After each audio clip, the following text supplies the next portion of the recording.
La falsification du Coran. Est-ce que c'est vrai que les chiites croient que le Coran a été falsifié?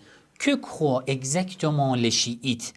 Est-ce que ce que vous voyez dans les réseaux sociaux, certaines personnes qui se prétendent chiites, qui parlent de la falsification du Coran, c'est l'avis de la majorité de la communauté chiite ou non?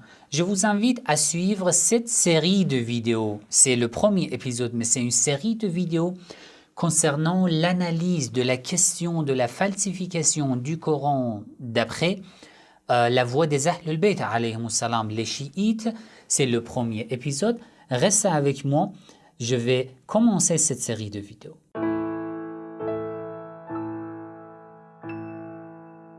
Bismillah ar-Rahman ar-Rahim. Avant de commencer, si ce genre de contenu vous intéresse, n'oubliez pas de cliquer sur j'aime, de partager la vidéo. Écrivez votre avis dans les commentaires. Si vous n'êtes pas encore abonné à ma chaîne, abonnez-vous, cliquez sur la cloche pour être informé dès que je publie une nouvelle vidéo. En fait, j'ai déjà publié 2 vidéos sur ma chaîne YouTube. Une vidéo concernant la falsification du Coran. Vous pouvez tout simplement chercher sur ma chaîne et visionner cette vidéo. Je l'ai publiée il y a plus de 2 ans, dans laquelle j'ai expliqué que les hadiths qui parlent de la falsification du Coran, qui prouvent la falsification du Coran, sont plus nombreux dans les sources sunnites que dans les sources chiites. Mais dans 2 écoles, les savants sunnites et les savants chiites les considèrent comme inauthentiques. Après, beaucoup de nos chiites ne peuvent pas accuser les chiites d'avoir la croyance sur la falsification du Coran parce qu'il y a des hadiths sur la falsification dans les sources chiites. Parce que dans les sources sunnites, ces hadiths sont plus nombreux par rapport aux sources chiites. D'accord? Vous pouvez visionner cette vidéo. Dans une deuxième vidéo, j'ai parlé de la compilation du Coran. Est-ce que le Coran a été compilé à l'époque du prophète, à l'époque du premier calife, à l'époque du deuxième calife ou à l'époque du troisième calife? Et c'était quoi le mushaf de l'imam Ali alayhi salam, ce que l'imam Ali alayhi salam a recueilli? Cette vidéo aussi est très utile, profitable, vous pouvez la visionner. Mais du fait que vous m'avez envoyé plusieurs vidéos de la part de quelques personnes comme le Cheikh Amir Al-Qurayshi, qui a une chaîne en arabe sur YouTube, il croit en la falsification du Coran, il croit que le Coran a été falsifié, et du fait que beaucoup de gens le considèrent comme, en fait, bien sûr, comme un savant chiite, alors que bon, il a eu des études, mais on ne peut pas le considérer au rang des savants, des experts, des professionnels dans le hadith, dans la théologie, dans les sciences du hadith, etc. Les gens voient et écoutent ses opinions et pensent que c'est l'opinion de la communauté chiite. Moi, je ne veux pas en fait parler d'une personne, mais je veux critiquer et analyser les propos des gens, les argumentations. Peut-être il est vraiment savant, il a eu beaucoup d'études, ceci ne me regarde pas. Ce sont ses propos, son argumentation qui est important, qui sont importants. D'accord? Donc, je veux vous montrer dans cette série de vidéos que l'avis de la majorité de la communauté chiite, c'est quoi? C'est que le Coran n'a pas été falsifié. La falsification veut dire quoi exactement dans leurs paroles?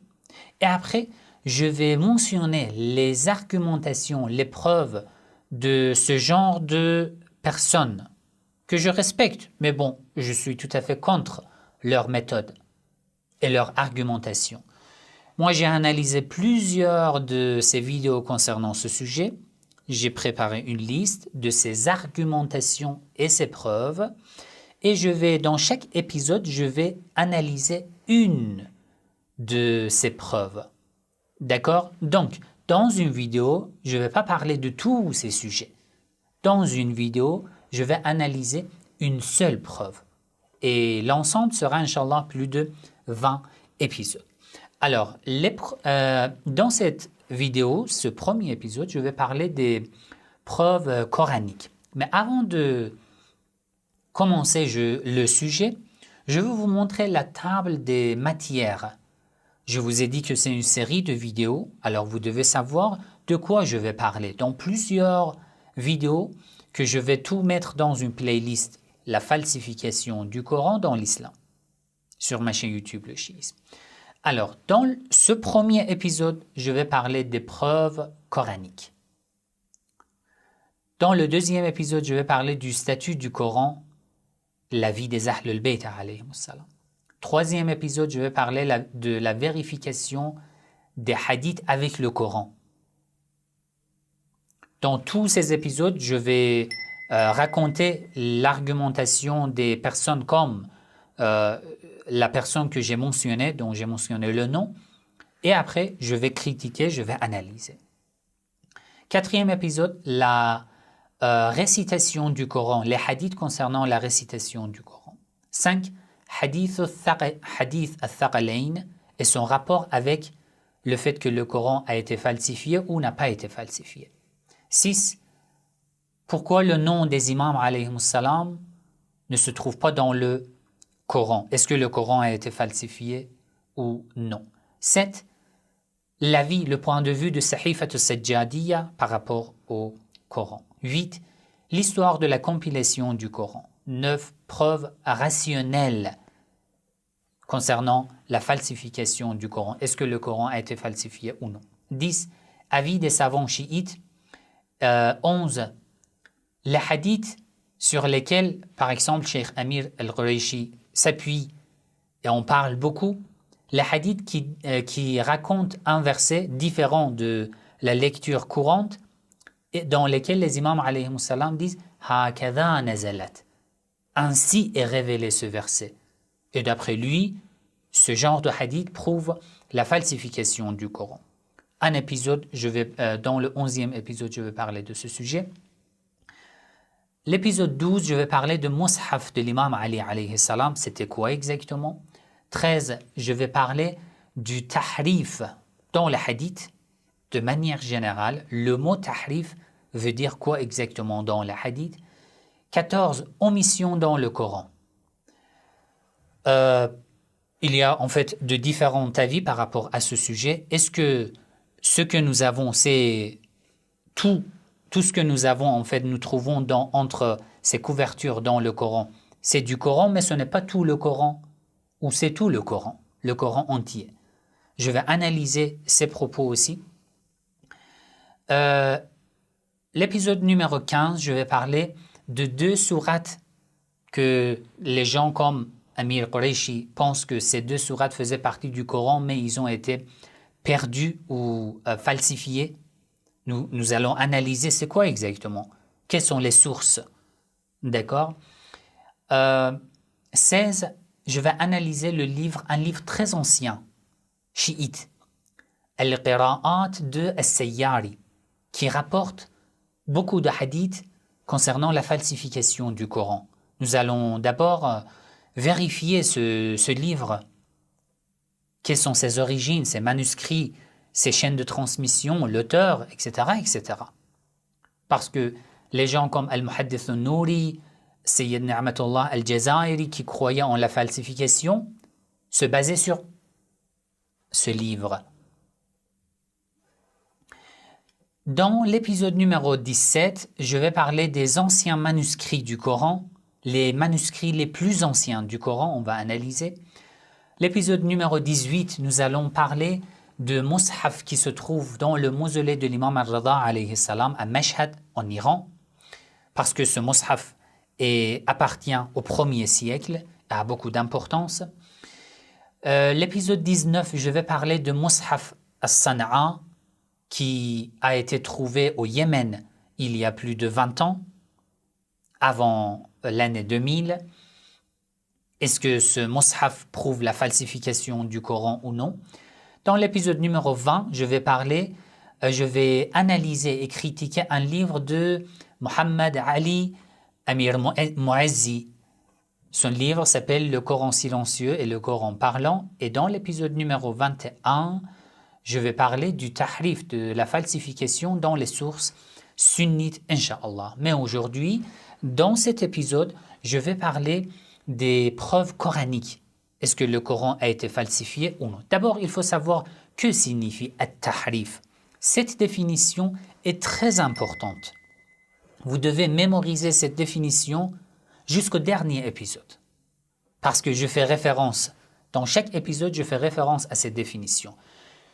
Qu'est-ce que comprenaient les Arabes par le mot at-tahrif?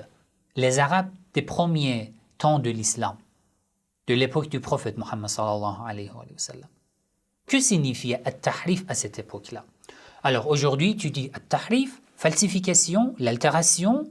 Bon, alors c'est clair, nous n'avons pas besoin d'une définition, nous regardons les dictionnaires, voilà, c'est clair. Mais non, tu dois savoir ce que signifiait ce mot à cette époque-là, parce que tu es en train de parler d'une époque très ancienne, l'époque du prophète Mohammed sallallahu alayhi wa sallam.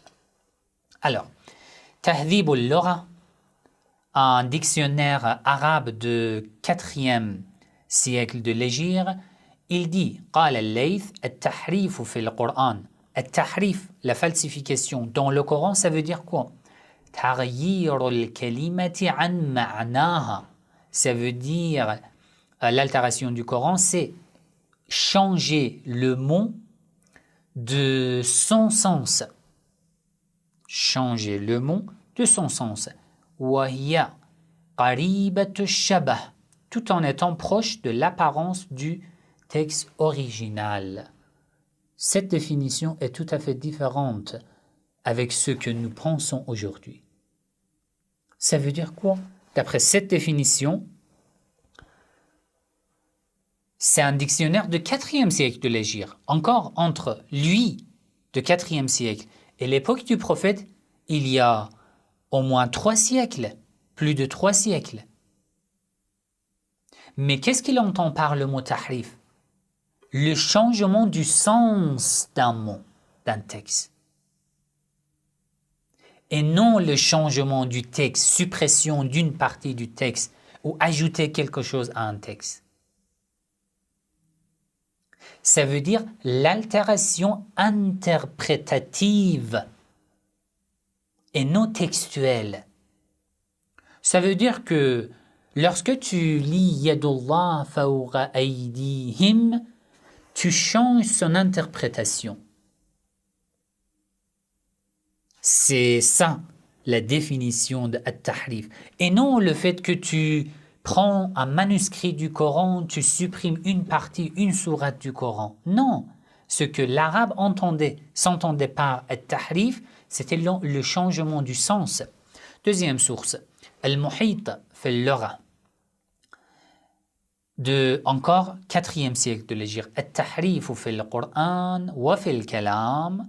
Le tahrif dans le Coran et dans une parole, c'est quoi? Taghyirul kalimati an ma'naha. C'est le changement du mot par rapport à son sens. Encore le changement du sens. Ce que moi j'appelle l'altération ou la falsification interprétative et non la falsification textuelle. Encore une autre source de 4e siècle de l'Hégire, un dictionnaire Mu'jam Maqayis al-Lugha. Ce sont des dictionnaires très connus en fait dans la langue arabe. وحرفته أنا عنه, ça veut dire quoi? أي عدلت به عنه. Je l'ai détourné de son sens, c'est-à-dire que je l'ai modifié pour l'éloigner de sa direction. فميل به عنه وذلك كتحريف الكلام. Et c'est comme le tahrif dans une parole. Ça veut dire quoi? وهو عدله عن جهته. Ça veut dire quoi? Ça veut dire, il s'agit de déviation par rapport au sens original, comme dans le cadre du tahrif des paroles qui consiste à les détourner de leur sens initial. Encore, l'altération interprétative. Comme Allah dit dans le Coran, يحرفون الكلم عن مواضعه. Ils changent, ils altèrent les paroles de leur place. Ça veut dire quoi? Ça veut dire qu'ils changent le sens des versets et non une falsification textuelle. Très bien. Alors, ces informations sont très importantes en fait et très basiques. Sans avoir ces informations, tu ne peux pas continuer ce sujet, cette analyse. D'accord? Donc, écoutez bien et réfléchissez bien sur ce que je vous dis. Je pouvais faire en fait une vidéo de 30 minutes, de 40 minutes, d'une heure, juste pour donner des réponses en résumé à tout ce genre de propos. Aux chiites, une petite minorité chiite qui pense que le Coran a été falsifié, une très petite minorité. Et aux sunnites qui accusent toujours les chiites, mais ça, ce sont des analyses bien méthodiques et c'est très important. Vous devez savoir. Deux types de falsification existent. Falsification textuelle, je viens de vous expliquer, ça veut dire quoi? Ça veut dire que il y a plusieurs versets qui ne faisaient pas partie du Coran, qui ont été rajoutés au Coran par soit des gens, par les gens qui ont falsifié du Coran, et la falsification textuelle par omission. Ça veut dire plusieurs versets, plusieurs sourates faisaient partie du Coran, mais ils ont été perdus et disparus. Et aujourd'hui, nous n'avons plus accès à ce genre de versets, à ce genre de sourates. On l'appelle falsification textuelle. Deuxième type, falsification interprétative. Ça veut dire quoi? Ça veut dire que non. Le Coran actuel, c'est le même Coran qui a été révélé au prophète Mohammed sallallahu alayhi wa sallam. Mais les gens ont essayé de changer le sens en l'interprétant d'une mauvaise manière.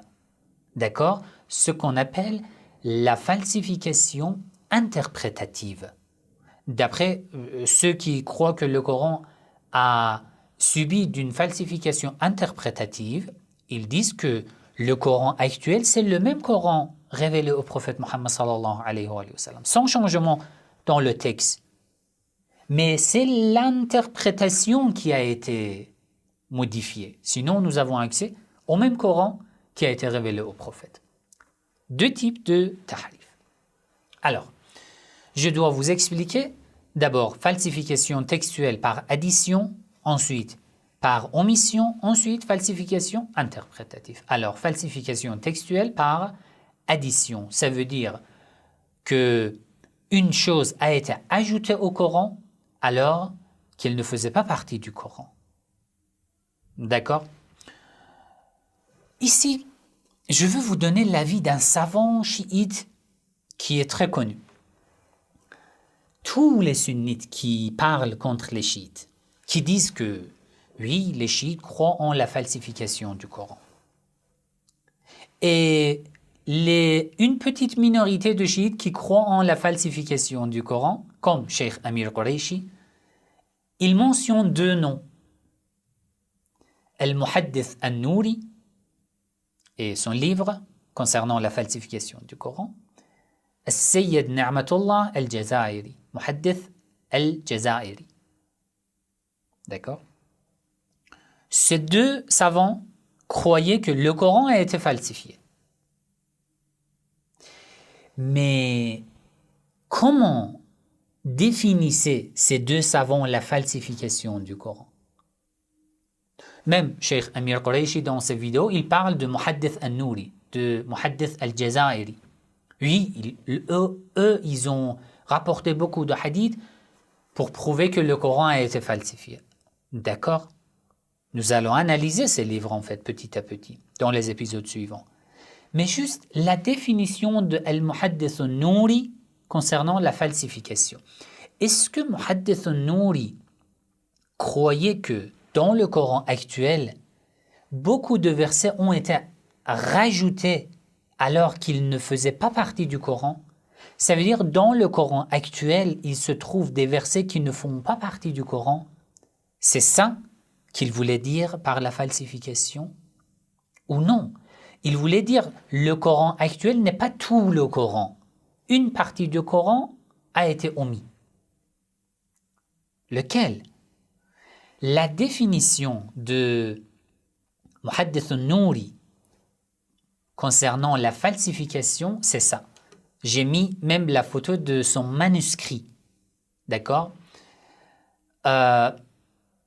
C'est un petit, en fait, livre qu'il a écrit en réponse aux savants chiites qui le critiquaient. Les savants chiites lui disaient, mais si tu crois que le Coran, ce n'est pas tout le Coran et qu'il y a plusieurs versets et sourates qui ont été supprimés ou disparus et qu'il y a beaucoup de versets qui ont été ajoutés au Coran, comment tu peux prendre le Coran comme source, comme par exemple, une des sources très importantes de l'islam? Dans ce cas, le Coran n'a pas de différence, devient comme la Bible. D'accord? Mais en réponse, il dit quoi? Ici, en réponse, il dit de cette manière, il explique. Alors, j'ai grandi, regardez ce qu'il dit.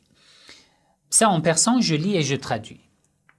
Il dit اعتراض کردند بر مسلمانان که شما بر ما طعن میزنید که کتاب شما محرف است. Ça veut dire, ils nous critiquent, ils disent que vous les musulmans, vous critiquez les chrétiens, les juifs, disant que vos livres ont été falsifiés.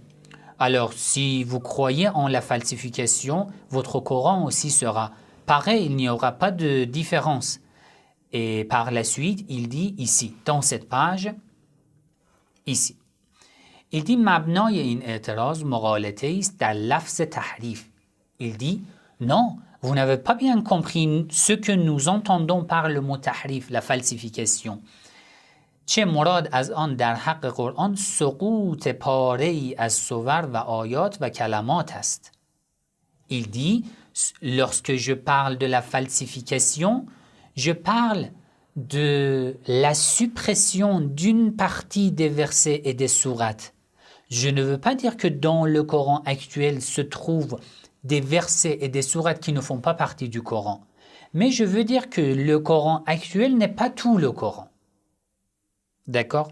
Donc, parmi les savants chiites, même Muhaddith al-Nouri ne croit pas en la falsification textuelle par addition. Lui, il croit en la falsification par omission. Et c'est rare. La majorité des savants chiites ne croient même pas en ce type de falsification. La majorité des savants chiites croient que le Coran entier, aujourd'hui, c'est tout le Coran qui a été révélé au prophète Mohammed sallallahu alayhi wa sallam. Et une petite minorité comme lui, comme Al-Muhaddith al-Nouri aussi, ils disent que ce n'est pas tout le Coran, mais tout ce que vous trouvez dans ce livre, c'est du Coran. D'accord? Alors, moi aussi, je ne suis pas d'accord avec Muhaddith al-Nouri. Moi aussi, je ne crois ni en la falsification par addition, ni par omission. Oui, la falsification interprétative, ça veut dire que les gens ont mal interprété le Coran. Mais le Coran actuel, c'est le même Coran révélé au prophète Mohammed sallallahu alayhi wa sallam. Très bien. Alors, la falsification textuelle par omission. Est-ce que existe plusieurs versets et des sourates qui ne se trouvent pas dans le Coran actuel? Alors, le tahrif par omission signifie que le Coran actuel n'est pas complet et qu'une partie en a été retirée. Alors, les savants comme Muhaddith al-Nouri, comme Muhaddith al-Jazairi, qui sont, je répète, une petite minorité. Vous allez voir, je vais raconter dans les épisodes suivants la majorité des grands savants.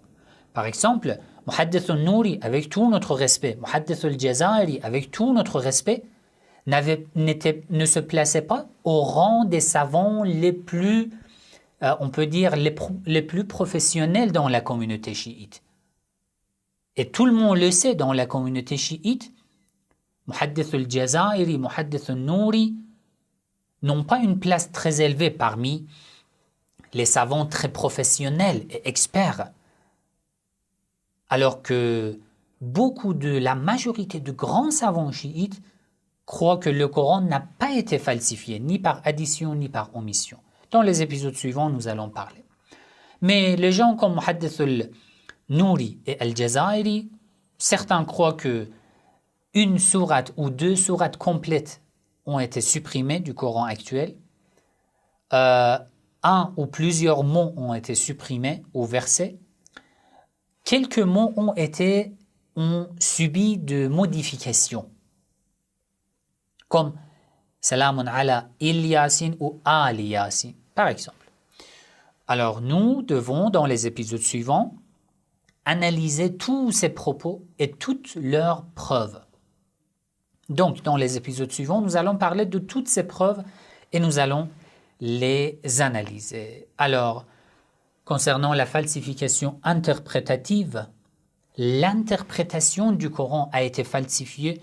Oui, le Coran aussi le confirme. Dans les livres avant le Coran, les livres saints avant le Coran aussi, ça existait. Que dit le Coran? La sourate An-Nisa, le verset 46, min alladhina hadu yuharrifuna al-kalima an mawad'ihi. Parmi ceux qui pratiquent le judaïsme sont ceux qui détournent la parole de ses sens, de son sens. Allah utilise le mot tahrif, mais par quelle définition? Tahrif interprétatif. Dans un autre verset, la sourate Al-Baqarah, le verset 75, أفتطمعون أن يؤمنوا لكم وقد كان فريق منهم يسمعون كلام الله ثم يحرفونه من بعد ما عقلوه. Alors que certains d'entre eux ont altéré sciemment la parole de Dieu après l'avoir compris. Comment altérer? Ça veut dire qu'ils ont altéré son sens, sa définition, son message. La sourate Al-Ma'ida, le verset 41, لا يا أيها الرسول بسم الله الرحمن الرحيم لا يحزنك الذين يسارعون في الكفر من الذين قالوا آمنا بأفواههم ولم تؤمن قلوبهم ومن الذين هادوا سماعون للكذب سماعون لقوم آخرين لم يأتوك يحرفون الكلمة من بعد مواضعه. J'ai mis la traduction, c'est la même chose, le même contenu que le verset précédent. Alors, que disent les hadiths par rapport à l'interprétation en fait interprétative? Alors, je vous donne des hadiths. Regardez que disent les imams alayhi salam. Le hadith de l'imam As-Sadiq alayhi salam, Al-Kafi, volume 8, page 53. C'est un hadith très long. En fait, du fait que le hadith est très long, j'ai mis juste ce passage. Je pense que c'était de l'imam Al-Baqir alayhi salam.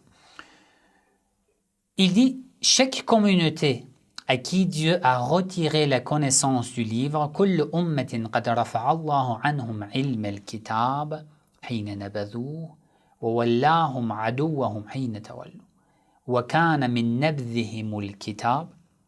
Le signe qui prouve que ce peuple, cette communauté a abandonné le Coran, c'est quoi? وكان من نبذهم الكتاب. أن أقاموا حروفه. Ils ont gardé ces lettres, ces paroles, ces versets. وحرفوا حدوده. Et ils ont altéré ces définitions. Hudud est le pluriel de al-had. Al-had, ça veut dire définition, l'interprétation. Ils ont gardé ces lettres et ils ont altéré ses définitions, son interprétation. C'est ça, la falsification interprétative. D'accord? Très bien. Le Coran prouve que le Coran n'a pas été falsifié. Après, peut-être vous voulez dire que non, tu ne peux pas profiter du Coran pour prouver que le Coran n'a pas été falsifié. Je vais répondre à ce critique à la fin de cette vidéo. Donc, restez avec moi. Premier verset, la sourate Al-Hijr, le verset 9. Inna nahnu nazzalna adh-dhikr wa inna lahu lahafidhun. C'est nous qui avons révélé le rappel, le livre, le Coran, et c'est nous qui en assurons la préservation. Alors, quelqu'un peut dire que non, ce verset ne prouve pas que le Coran n'a pas été falsifié. Peut-être le vrai Coran est chez l'imam al-Mahdi, ajjalallahu ta'ala farajahu sharif, et même en ayant le Coran chez l'imam al-Mahdi, ce verset peut être vrai, sincère, parce que Allah a préservé le vrai Coran chez l'imam al-Mahdi. Mais non, inna nahnu nazzalna adh-dhikr. Adh-dhikr, le Coran qui a été révélé, ce même Coran ne doit pas, d'après ce verset, ne doit pas subir de changements, de falsifications, ni par la communauté musulmane, par les califes ou d'une autre manière. Ce n'est pas possible, d'après ce verset. La préservation mentionnée dans ce verset, c'est une préservation en fait absolue, une protection absolue. La hafidhoun n'a pas de précision, donc c'est absolu. Ça veut dire que nous le protégeons de tout changement. Donc le fait qu'il y a une version chez l'imam al-Mahdi, une autre version falsifiée chez les gens, ce n'est pas une protection. Ça sert à quoi alors? Donc, ce verset prouve que le Coran n'a pas été falsifié. 2. Sourate Fussilat, versets 41 et 42. « Inna alladhina kafaru bidhikr lamma ja'ahum wa innahu lakitabun aziz » Ceux qui mécroient au rappel lorsqu'il leur est parvenu, c'est un livre puissant. « La ya'tihi al-batilu min bayni yadayhi wa la min khalfihi » C'est important, ce passage. Le faux ne l'atteint ni par devant, ni par derrière. Le faux, chaque changement par rapport au Coran est un faux. Le faux ne l'atteint ni par devant, ni par derrière. Ça veut dire que d'aucune manière, nous ne pouvons pas penser qu'un changement a été réalisé dans le Coran. C'est impossible.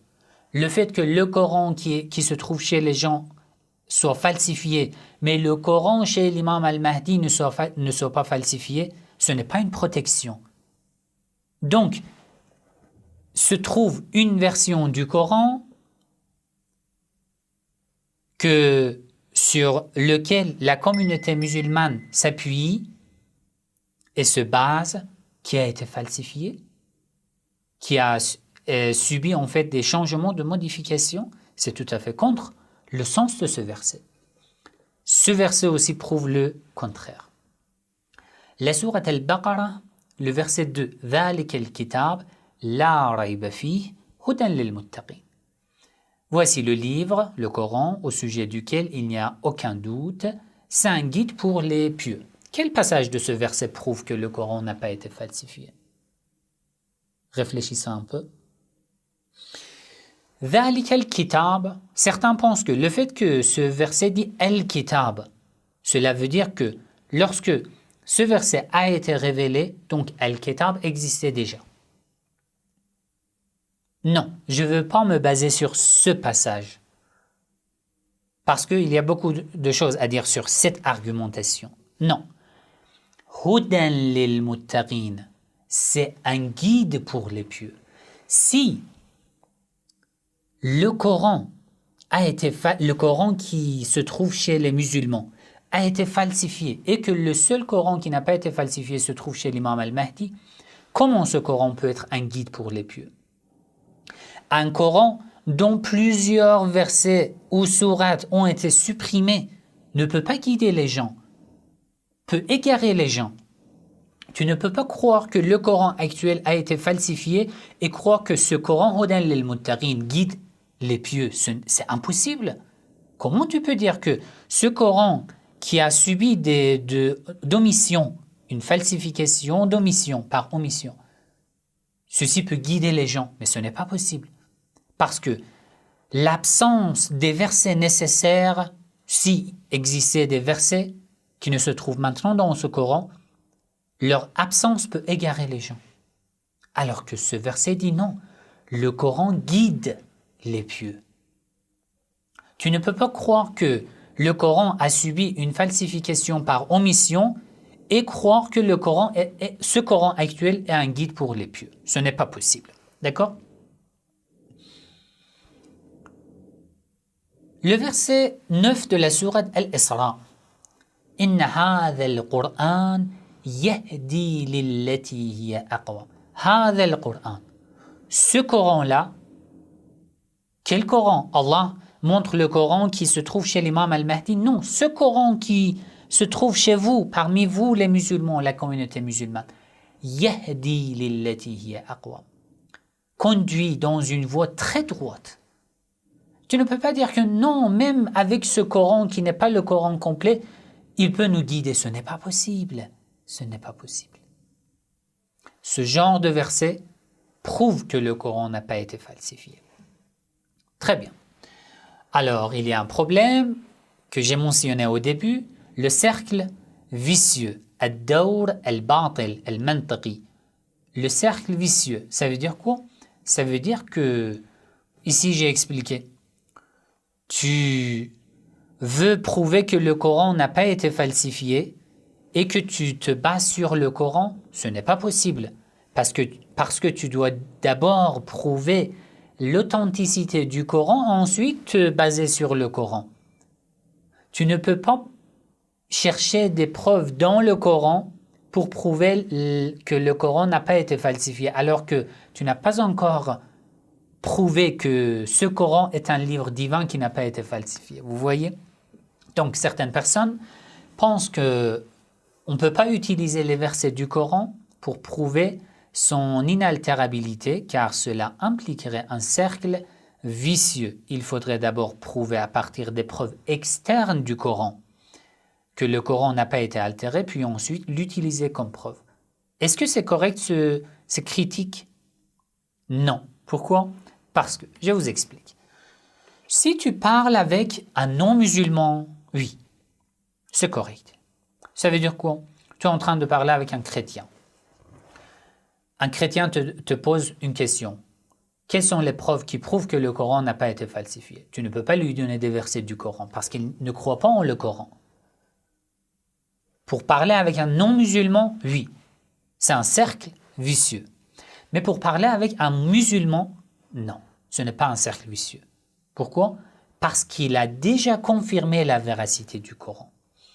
Il a déjà cru en l'unicité divine, en la prophétie, en la véracité du Coran. Et pour lui, ses croyances se basent sur les preuves externes. Et maintenant, il croit en le Coran. Ce n'est pas un cercle vicieux. 2. Est-ce que les gens comme Cheikh Amir Qureshi, qui utilisent les hadiths pour prouver que le Coran a été falsifié, est-ce qu'ils ont le droit d'utiliser les hadiths pour prouver que le Coran a été falsifié? Ce n'est pas possible. Pourquoi? Parce que utiliser le hadith pour prouver l'altération du Coran n'est pas correct. Comment? Car l'authenticité du hadith découle du Coran. Si le Coran est altéré, le hadith n'aurait pas de validité. C'est normal. Ça m'étonne. Comment des gens comme Cheikh Amir Qureshi prennent les hadiths pour prouver que le Coran a été falsifié? Qui t'a dit que les hadiths sont authentiques et que tu dois suivre les hadiths? Qui a donné la valeur, la crédibilité, l'authenticité au hadith? Qui? Le Coran. Comment es-tu arrivé au fait que tu dois croire en l'imam des imams alayhi salam, la prophétie du prophète, que tu dois suivre les Ahlul Bayt après le prophète sallallahu alayhi wa sallam? Comment? Par le Coran. Le Coran t'ordonne de suivre le prophète. Ensuite, le prophète t'ordonne de suivre après lui le Coran et les Ahlul Bayt. Alors, si tu dis que le Coran a été falsifié, ça veut dire que tu as détruit l'authenticité, la crédibilité des hadiths. Et maintenant, le hadith n'a plus de valeur. Et tu ne peux pas profiter de ce hadith pour prouver que le Coran a été falsifié. Réfléchissez un peu comment vous argumentez. Si une personne réfléchit un peu de manière logique, c'est une manipulation. C'est une manipulation. Le hadith en lui-même n'a pas de valeur. Il se base sur le Coran. Si le Coran n'existait, comment tu connaissais le prophète, les imams alayhi salam? Comment tu saurais que tu dois suivre les paroles des imams? Et même d'après les imams, la valeur, l'authenticité, la crédibilité de leurs paroles provient du prophète et celle du prophète provient du Coran. Et lorsque tu crois que le Coran a été falsifié, déjà, tu as en fait combattu contre la crédibilité des hadiths. Et c'est drôle que tu prends des hadiths pour prouver la falsification du Coran. C'est tout à fait clair, il faut réfléchir. C'était le premier épisode. Dans les épisodes suivants, alors je reviens sur la table des matières.